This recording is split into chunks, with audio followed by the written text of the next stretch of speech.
Uttar Pradesh police के री exam का 24 अगस्त को होने वाले सेकंड शिफ्ट के पेपर को हम हल करेंगे। पहला प्रश्न है, यदि एबीसी को का कोड ZYX है तो DEF का कोड क्या होगा? तो दोस्तों इसका जो उत्तर होगा वो ऑप्शन बी होगा, यानी कि WBU। ये वाला उत्तर सही हो जाएगा। अगला प्रश्न है, असमान संख्या युग्म ज्ञात कीजिए। प्रश्न संख्या 2, इसका भी उत्तर जो है ऑप्शन ए हो जाएगा, 4/7 और 12/25। चलिए अगला प्रश्न है तीसरा वाला, एक समतल प्लेन एक नियमित चतुष्फलक का इस तरह से प्रच्छेदन करता है कि प्रच्छेद का संबंध त्रिभुज बनाता है, ऐसे कितने समतल प्लेन्स बनेंगे? तो इसका उत्तर दोस्तों ऑप्शन ए है, यानी 4 बनेंगे इसमें। अगला है, चार मित्र एक कार में बैठे हैं। सैम टॉम के दाईं ओर है, एमी टॉम के बाईं ओर है लेकिन उसके बगल में नहीं है। रिक टॉम एमी और टॉम के बीच में है, तो सबसे दाएं कौन बैठा है? तो दोस्तों इसका जो उत्तर है प्रश्न संख्या 4 का उत्तर सैम होगा, यानी ऑप्शन बी एकदम सही है। अगला प्रश्न है कि अरुण 800 रुपये में एक साइकिल खरीदता है और उसे 920 में बेच देता है, तो उसका लाभ प्रतिशत क्या होगा? तो दोस्तों 800 रुपये में खरीद के 900 में यदि हम बेचेंगे तो 120 रुपये का लाभ होगा, और 120 को 800 पर अगर प्रतिशत निकालेंगे तो 15% आएगा, यानी ऑप्शन बी सही हो जाएगा। अगला प्रश्न है कि 3, 5, 7, 9, 11, 13, 17, 19 में इसमें विषम को चुनना है। तो दोस्तों 3, 5, 7, 11, 13, 17 और 19 ये सभी अभाज्य संख्याएं हैं, जबकि इसमें जो 9 है वो भाज्य है 3 से, इसलिए ये जो है विषम है। अतः ऑप्शन ए यानी कि 9 जो है सही हो जाएगा। अगला प्रश्न है, दी गई आकृति जो दी रखी है नीचे, और आपको ये पहचानना है कि इस आकृति से निम्नलिखित में से किस टुकड़े को आवश्यक नहीं है जोड़ बनाने के लिए। तो दोस्तों इसमें ए, बी और सी पर जो दे रखे हैं टुकड़े, इन सबको मिला करके एक चौकोर आकृति बन जाएगी, जबकि डी की कोई ज़रूरत नहीं है, यानी कि ऑप्शन डी इसका जो है करेक्ट आंसर है। अगला प्रश्न है, विषम को ज्ञात करना है प्रश्न संख्या 8 में। तो प्रश्न संख्या 8 का जो विषम है वो दोस्तों बी हो जाएगा, यानी कि ये वाला। अगला प्रश्न है, दी गई श्रृंखला में x का मान, तो 64, 57, 50, x 36, तो इसका जो उत्तर होगा दोस्तों 44 होगा, यानी ऑप्शन बी इसका एकदम सही उत्तर है। अगला प्रश्न देख लेते हैं। अगला है, श्रृंखला में अगली संख्या ज्ञात कीजिए। तो 280, फिर 75, 5 कम गए, फिर 265 यानी कि 10 कम गए, फिर 215 वो 45 यानी कि 20 कम गए, फिर अगले में 25 कम जाएंगे। तो 245 में से 25 जाएंगे, यानी कि 10वें का वो सॉरी इसका जो उत्तर होगा वो पहले में आपके 20 से 80 से 75 5 कम हो रहे हैं, फिर दूसरे में 75 से 60 यानी 10 कम हो रहे हैं, तीसरे में 60 से 40 20 कम हो रहे हैं, और उससे अगले में 40 कम होंगे, तो 205 उत्तर आएगा, यानी ऑप्शन ए इसका एकदम करेक्ट हो जाएगा। अगला है, दिए गए विकल्प में विषम को जो है आपको छांटना है प्रश्न संख्या 11 में। तो इसमें जो है बर्गर, पिज्ज़ा, कुकीज़ ये सभी सम हैं, चाइनीज आइटम हैं, जबकि मिल्क शेक जो है विषम है, यानी कि ऑप्शन ए इसका एकदम करेक्ट आंसर है।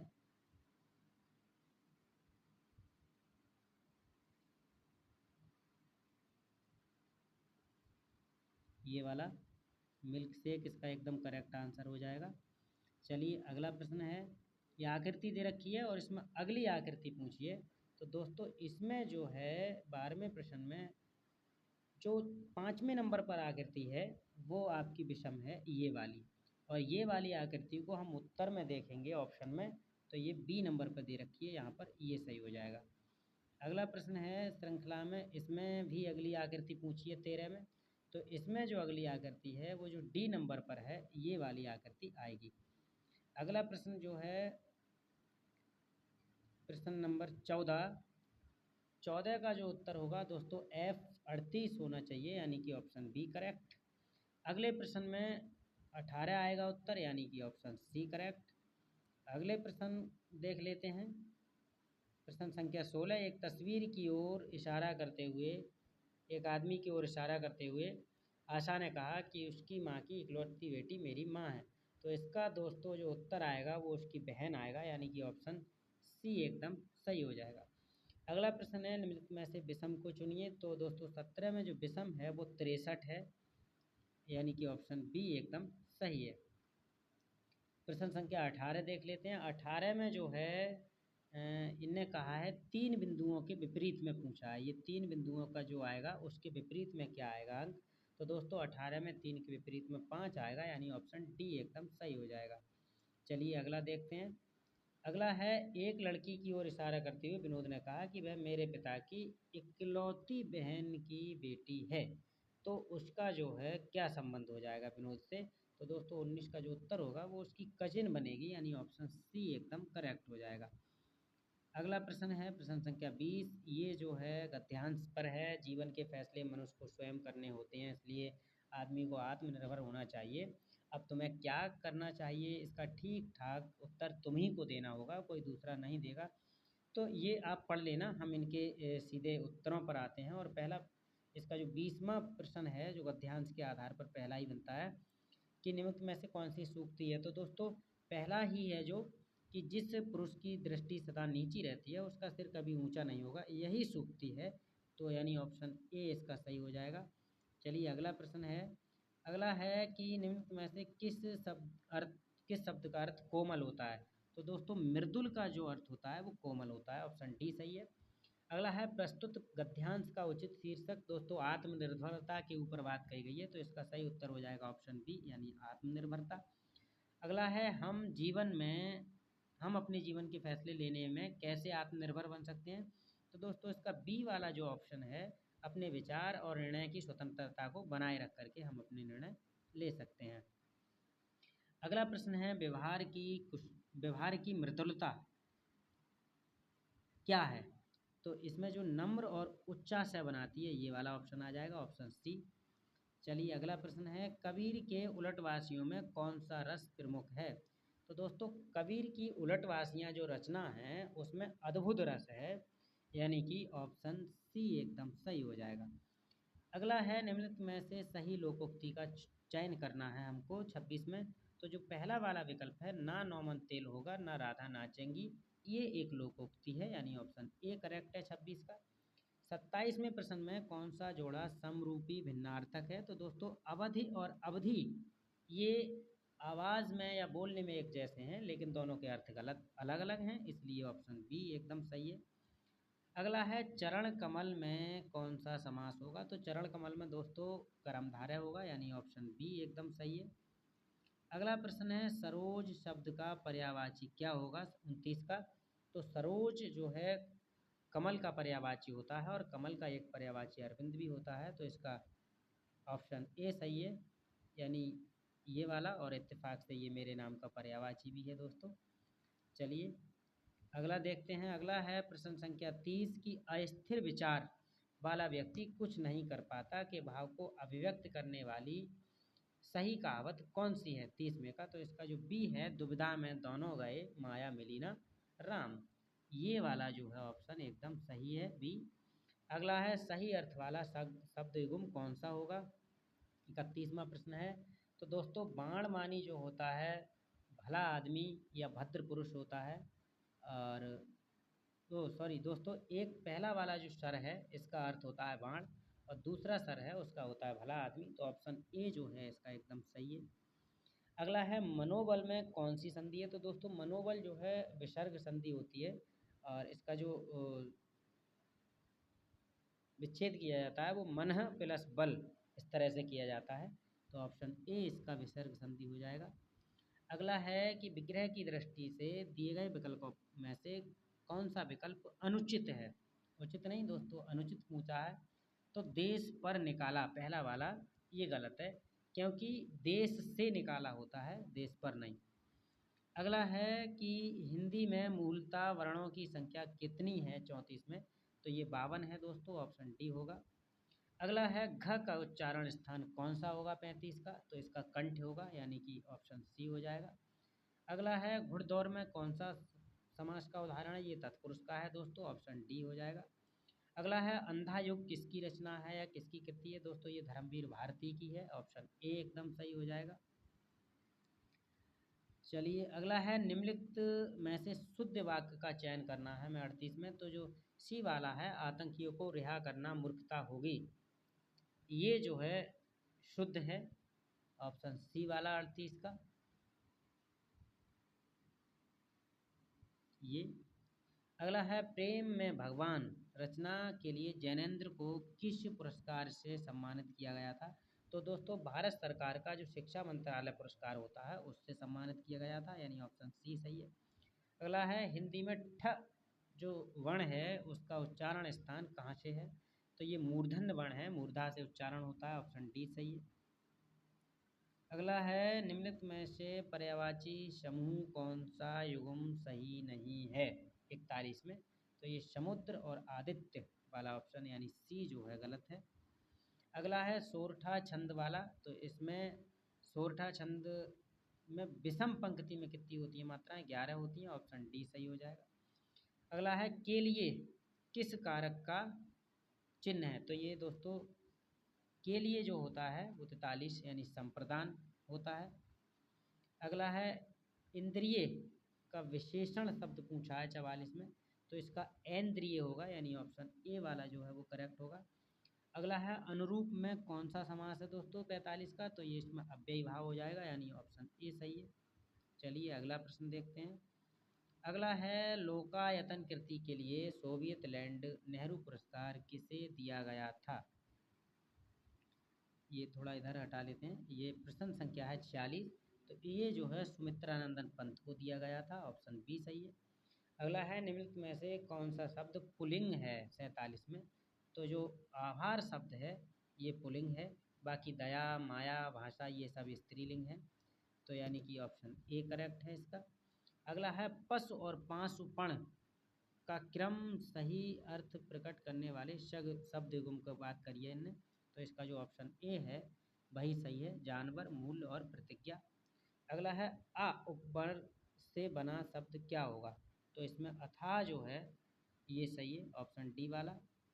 अगला है अमीय शब्द का पर्यायवाची पूछा है, यानी 50 नंबर प्रश्न, तो इसका जो ऑप्शन सी है सुधा ये सही है। अगला है निम्नलिखित में से कौन सा स्वर संधि का उदाहरण है?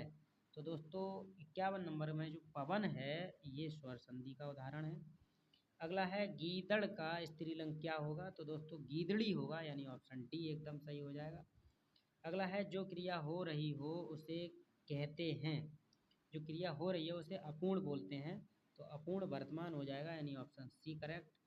चलिए अगला प्रश्न है निम्नलिखित में से वाक्यों में से किस वाक्य में आसन्न भूत है 54 का पूछा है? तो इसमें जो ऑप्शन सी है सीता और गीता पढ़ती है, इसमें आसन्न भूत है। अगला है कंजूसी से धन व्यय करने वाला के लिए एक शब्द क्या होगा 56 का? तो ये कृपण होगा, ऑप्शन डी। चलिए अगला प्रश्न है प्रश्न संख्या 57। ये पूछा है यहाँ से देखते हैं हम कि निम्नलिखित में से किसका अर्थ के एच की सास है? तो जो इसका उत्तर होगा दोस्तों वो हो जाएगा आपका, इसका जो उत्तर होगा दोस्तों 57 नंबर का वो हो जाएगा आपका ए। अगर इसे हम हल करेंगे तो इसका ऑप्शन निकल के आ जाएगा कि इसकी है सास है।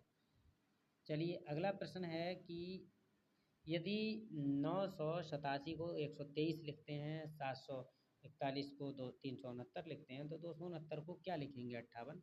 तो इसका 841 लिखेंगे, यानी ऑप्शन ए करेक्ट है। 59 नंबर प्रश्न है कि यदि एक ट्रेन एक खंभे को 15 सेकंड में पार करती है तो 90 किलोमीटर की गति से यात्रा करने वाली ट्रेन को 600 मीटर लंबे पुल को पार करने में कितना समय लगेगा? तो दोस्तों इसका जो ऑप्शन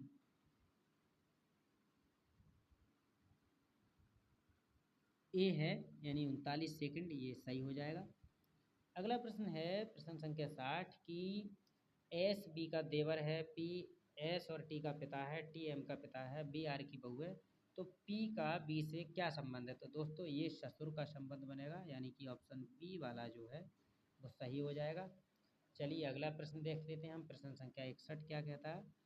प्रश्न संख्या 61 है कि नमिता प्रिया से लंबी है लेकिन माधुरी जितनी लंबी नहीं है, रीना नमिता से लंबी नहीं है, लेकिन सबसे छोटी भी नहीं है। उनमें से तीसरा सबसे लंबा व्यक्ति कौन होगा? तो इसमें जो नमिता है वो तीसरे नंबर की बनेगी, यानी ऑप्शन सी एकदम सही हो जाएगा।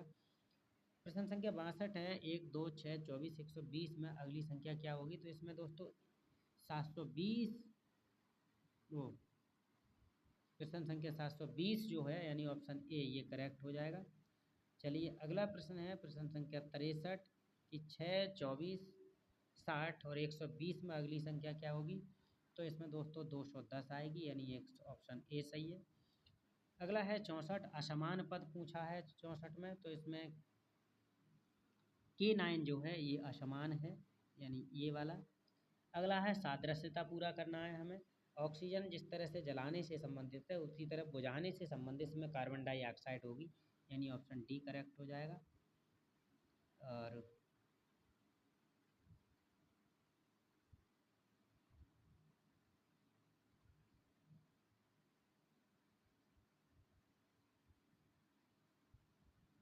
चलिए अगला प्रश्न है कि जब आप अंग्रेजी को पिछले या उलट क्रम में लिखते हैं तो दाएं से छठे अक्षर के बाएं से 13वां अक्षर कौन सा होगा 66 का? तो दोस्तों हम इसे हल करेंगे जब, तो इसका जो एस है वो आएगा निकल के, यानी ऑप्शन डी एकदम सही होगा। अगला प्रश्न है, यदि किसी महीने की 5 तारीख को गुरुवार पड़ता है तो उसी महीने की 20 तारीख को कौन सा दिन होगा 67 का? तो ये दोस्तों मंगल निकल के आएगा, ऑप्शन सी। अगला है 6 लड़कियां हैं और इनके नाम दे रखे हैं XYZ SP Q। एक वृत्ताकार मेज के चारों ओर बैठी हैं, तो इसमें जो है इनने लास्ट में कहा है कि पी के बाएं में कौन बैठा होगा? तो पी के बाएं में दोस्तों एक्स होगी, यानी ऑप्शन बी एकदम सही निकल कर आएगा। अगला है, यदि कोई पक्षी पूरब से पश्चिम की ओर उड़ता है तो वो किस दिशा में उड़ रहा है 69 में? तो ये पश्चिमी दिशा में उड़ रहा होगा, यानी ऑप्शन डी सही हो जाएगा, ये वाला। अगला है 70 नंबर, श्रृंखला पूरी करनी है हमें, 2, 5, 10, 17। तो 17 के बाद क्या आएगा? तो इसमें 26 आएगी अगली संख्या, यानी ऑप्शन ए एकदम सही है।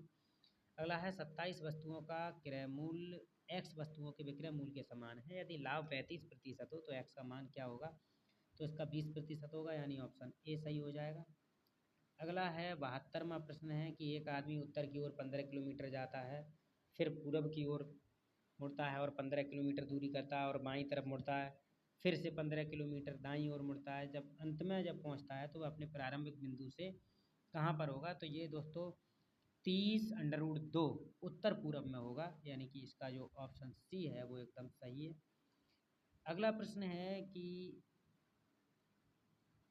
ये ग्राफ दे रखा है और ये दर्शा रहा है पूरा, और इसका जो उत्तर हो जाएगा दोस्तों 73 में का,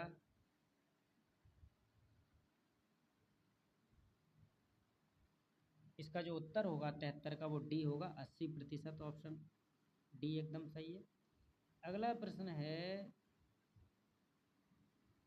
74वां, डब्ल्यू एक्स और वाई, डब्ल्यू जो है एक्स और वाई दो की माँ है और जेड जो है एक्स का पति है, तो जेड के लिए डब्ल्यू क्या है 74, तो इसमें सास आएगा, यानी ऑप्शन बी करेक्ट है।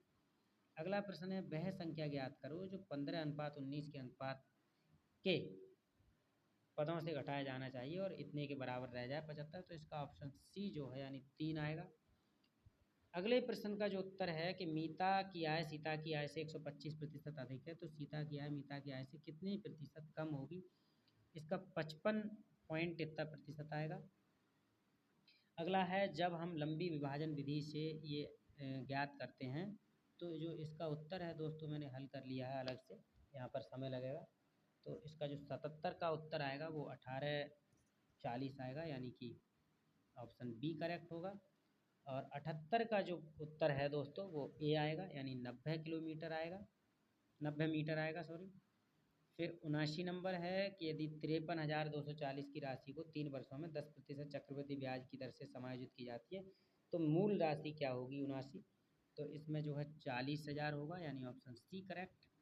अगला है 80 प्रश्न कि कुछ तिर्मकों की औसत आय एस है, अन्य की जो है अन्य तिर्मकों की टी है, यदि कृषि तिर्मकों की संख्या अन्य तिर्मकों की तुलना में 11 गुना है तो सभी श्रमिकों की औसत मासिक आय कितनी होगी?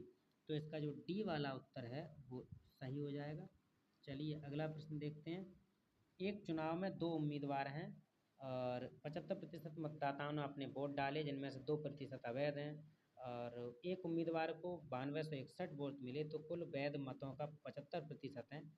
तो नामांकित मतदाताओं की संख्या पूछी है, तो इसका जो उत्तर आएगा वो 16,800 आएगा, यानी ऑप्शन सी करेक्ट। 82 नंबर जो प्रश्न है उसका उत्तर आएगा 1000 metre, option B correct. 83 number जो है इसका उत्तर आएगा 128, यानी कि ऑप्शन सी करेक्ट। और 84 नंबर का उत्तर आएगा 4000, ऑप्शन बी करेक्ट। और 85 नंबर का उत्तर आएगा 16, सॉरी, इसका जो दोस्तों उत्तर है मैंने हल करके देखा था, तो इसका जो उत्तर आएगा वो 16/3 आना चाहिए, 16/3। तो विकल्प में आपका 15/3 है हालांकि। तो इस विकल्प के हिसाब से उत्तर अगर वो मानते हैं आयोग वाले तो ए मानेंगे, हालांकि ये गलत है। ये भी हो सकता है कि इसमें सभी के लिए नंबर मिल जाएं। और वैसे भी अगर 15/3 होने का तो कोई मतलब ही नहीं है, क्योंकि 15 3 से पूरी तरह से डिवाइड हो जाते हैं, तो इसका सीधा सीधा 3 हो जाता है। तो इसका जो सही उत्तर होगा वो 16/3 होगा। चलिए अगला जो प्रश्न है 86वां, 86 का उत्तर आएगा दोस्तों 75 पुरुष, यानी कि ऑप्शन डी करेक्ट। और 87 प्रश्न का जो उत्तर आएगा वो 18,600 आएगा, यानी ऑप्शन ए करेक्ट। उसके बाद दोस्तों अगला प्रश्न है, ओ सॉरी 88वां, 88 प्रश्न का जो उत्तर आएगा वो आएगा आपका 4800, यानी कि ऑप्शन सी करेक्ट। और 89 का जो है मासा पूछा है, तो ये ऑप्शन बी जो है 2 की घात 2 3 की घात 2 इंटू 5, ये इसका उत्तर आएगा। 90 में क्या पूछा है, लासा पूछा है, तो लासा आएगा इसका 5760, यानी कि ऑप्शन सी करेक्ट। उसके बाद में 91 प्रश्न है, 91 में ये जो है वेतन लब्धियों के बारे में है और इसका जो उत्तर आएगा वो 12:11 आएगा, यानी ऑप्शन ए। 92 का जो उत्तर आएगा वो 80% आएगा दोस्तों, यानी कि ऑप्शन डी। 93 का जो उत्तर आएगा वो 2000 आएगा दोस्तों, यानी कि ऑप्शन ए।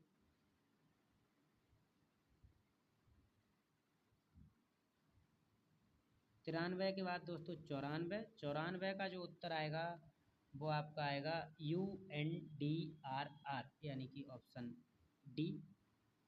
उसके बाद 95, 95 है एन एरा ऑफ डार्कनेस, पुस्तक किसने लिखी, तो दोस्तों ये शशि थरूर की पुस्तक है, यानी ऑप्शन डी।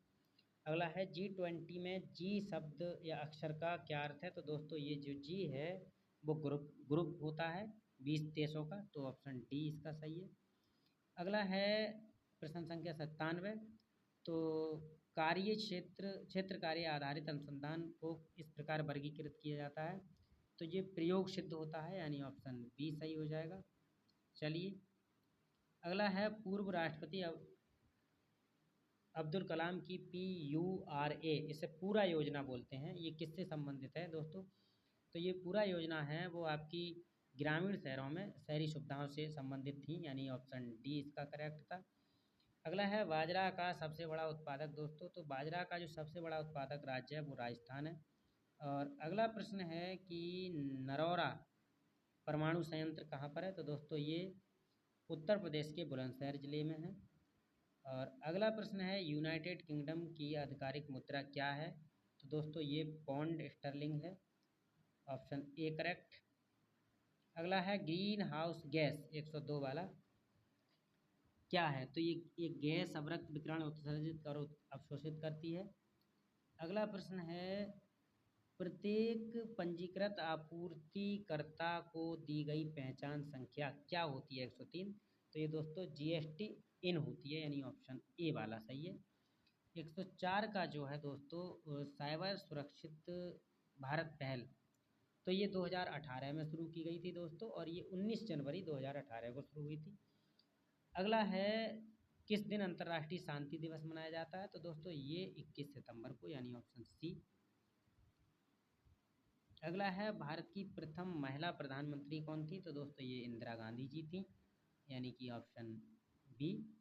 अगला है, निम्नलिखित में से कौन सा भारत में सबसे बड़ा खाद का उत्पादक है? 107। तो दोस्तों ये इफ़को होगा। इफ़को का मतलब है यहाँ पर फुल फॉर्म दे रखी है, option C Indian farms fertiliser cooperative limited, ये वाला। चलिए अगला प्रश्न है, मानव अधिकार संरक्षण अधिनियम कब लागू हुआ था? तो ये दोस्तों 28 सितंबर को लागू हुआ था 1993 में, यानी ऑप्शन सी सही है। अगला है, भारत में कैशलेस अर्थव्यवस्था को भारत सरकार की खाली स्थान दे रखा है किस पहल के तहत का वो है? तो ये डिजिटल इंडिया होगा, ऑप्शन डी। अगला है, किस प्राचीन ग्रंथ को आयुर्वेद का विज्ञान कहा जाता है? तो दोस्तों ये चरक संहिता होगा, ऑप्शन बी। अगला है, भारतीय संविधान के किस अनुच्छेद में पंचायतों की स्थापना की गई है? तो ये ऑप्शन बी है, 243 में की गई है। अगला है, किस दिन को विश्व मौसम विज्ञान दिवस मनाया जाता है? तो ये 23 मार्च को मनाया जाता है, ऑप्शन डी सही है। अगला है, एसएसी कोड में कितने डिजिट्स होते हैं? तो ये 6 डिजिट होते हैं, ऑप्शन डी। अगला है, भारत के लौह पुरुष के रूप में कौन जाना जाता है? तो ये सरदार वल्लभ भाई पटेल, यानी ऑप्शन सी।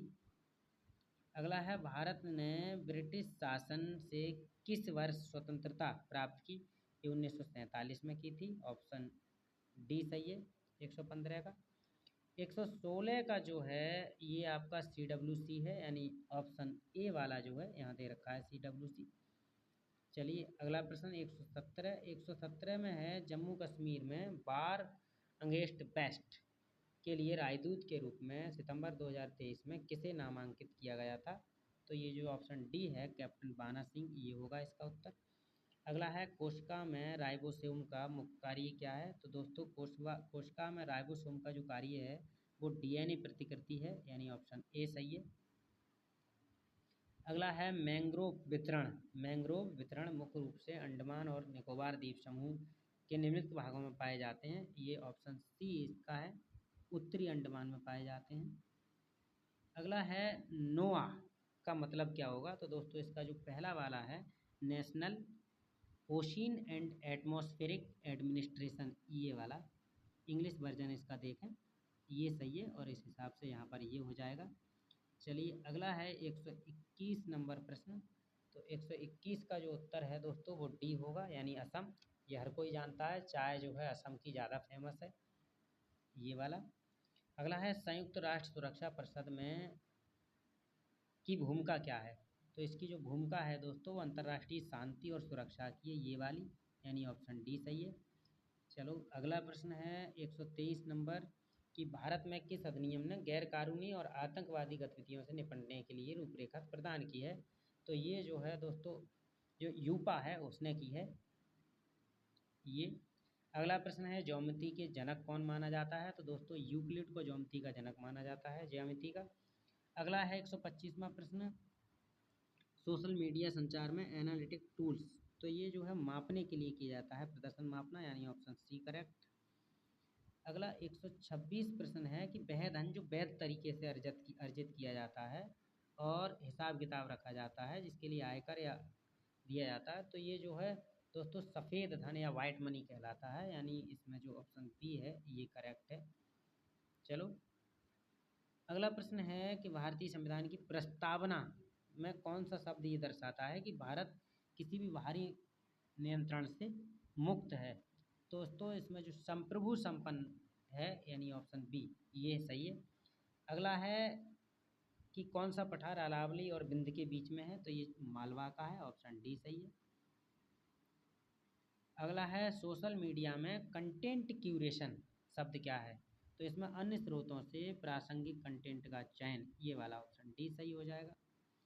अगला है, पेंसिलिन की खोज किसने की थी? तो दोस्तों इसका जो ऑप्शन डी है, नहीं, 130 का ऑप्शन अलेक्जेंडर फ्लेमिंग जो है, यानी कि ऑप्शन सी वाला, ये सही है उत्तर। अगला है 131वां प्रश्न कि भारत रूस वार्षिक शिखर सम्मेलन का क्या महत्व है? तो दोस्तों ये रणनीतिक साझेदारी और सहयोग, ये हो जाएगा, यानी ऑप्शन ए सही है 131 का। 132वां जो प्रश्न है, संबंधित शब्द ज्ञात करिए। तो तो अभाज्य भाज्य जिस तरह से एक दूसरे के अपोजिट हैं, उसी तरह विषम का अपोजिट सम होता है, ऑप्शन बी। 132 के बाद 133, ये रीजनिंग का सवाल है कि मैथमेटिक्स जो शब्द दे रखा है तो उस शब्द को पहचानना है हमें जो इससे नहीं बनेगा। तो इसमें जो है 133 का जो मैटर है ये नहीं बनेगा, क्योंकि मैथमेटिक्स में कहीं पर भी आर शब्द नहीं है और यहाँ पर आर है, तो ऑप्शन डी सही हो जाएगा। अगला है सादृश्यता पूरा करना है, तो कुत्ता जिस तरह कैनल में रहता है, शेर उसी तरह डैन में रहता है, ऑप्शन बी सही है। अगला है विकल्प 135वां प्रश्न का डी वाला, यानी कि 61 की घात 2, ये सही है। 136 का जो होगा आपका उत्तर आएगा 5897, यानी कि ऑप्शन ए इसका सही होगा। अगला है कि श्रृंखला में लुप्त पद पूछा है 137 में, तो जो आपका 137 का A2EI, यानी कि ऑप्शन डी जो हो जाएगा वो सही है। अगला है दी गई श्रृंखला में लुप्त संख्या ज्ञात कीजिए 138 का, तो 101 जो है वो सही आएगा इसका उत्तर लुप्त की जगह पर। अगला 139 में जो है 25 मीटर दक्षिण पश्चिम आएगा, यानी कि ऑप्शन बी इज करेक्ट। 140वां प्रश्न है अनुक्रम में अगला पद क्या आएगा, तो बहुत सरल है ये, एक बार बी, फिर 2 बार, फिर 3 बार, फिर 4 बार, फिर 5 बार आनी चाहिए, यानी ऑप्शन डी। अगला है, ये प्रश्न बड़ा है, इसके हम सीधे उत्तर पे चलते हैं। इसका जो उत्तर होगा दोस्तों 141 का, वो ए हो जाएगा आपका। ये दोनों परीक्षाओं का कठिनाई स्तर के आधार पर तुलना नहीं की जा सकती, ये हो जाएगा। चलिए 142 देखते हैं। 142 बहुत सरल है, भारत हरियाणा और विश्व के बीच संबंध पूछा है, तो विश्व में हो जाएगा भारत और भारत में हरियाणा, यानी option B is correct. And अगला प्रश्न है 143वां, 143 का आएगा ऑप्शन सी, यानी 23 सही है। अगला प्रश्न 144 है, 144 के आपका आएगा 72%, यानी कि वो 72 अंश, यानी ऑप्शन डी। 145 का जो उत्तर होगा दोस्तों वो आएगा आपका ए, 145 का ए। 146 में आपका जो है जो संबंध हल करके हम निकालेंगे तो इसका 40 आएगा। अगला है 147, 47 में जो संबंध निकल कर आएगा वो पिता का निकलेगा, यानी ऑप्शन डी। और 148 में फॉर्मेशन से नहीं बनाया जा सकने वाला शब्द पूछा है, तो मेजर नहीं बनेगा, यानी ऑप्शन बी। और 149 में जो निकल का आएगा हल वो दक्षिण पूरब होगा, यानी ऑप्शन सी इज करेक्ट। और 150 में जो हल होकर निकल के आएगा वो -21, यानी ऑप्शन ए इज करेक्ट। ये हो गया आपका आज का पेपर। धन्यवाद।